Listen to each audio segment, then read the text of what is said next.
What was the New Deal?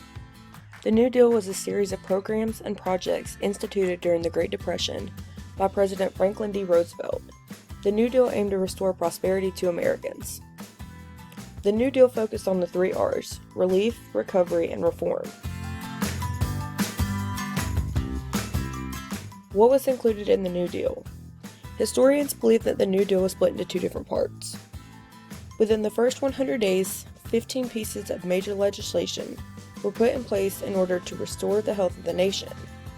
The first part of the New Deal was dedicated to bringing immediate relief to the devastating issues that were rapidly hitting America. The New Deal Part 2. The second part put strategies in place for the reshaping of public policy in America.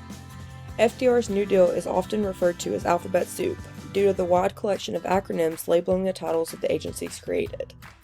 Those agencies included the Agricultural Adjustment Administration, the Civilian Conservation Corps, the Federal Deposit Insurance Corporation, the National Recovery Act, the Works Progress Administration.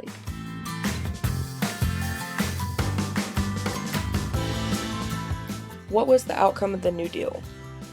By 1941, GDP products in the United States had recovered to within about 10% of its long-run trend path. Therefore, the United States had largely recovered from the Great Depression, even before World War II-related military spending accelerated. Despite resistance from businesses and other segments of the community to socialistic tendencies of the New Deal, many of its reforms gradually achieved national acceptance.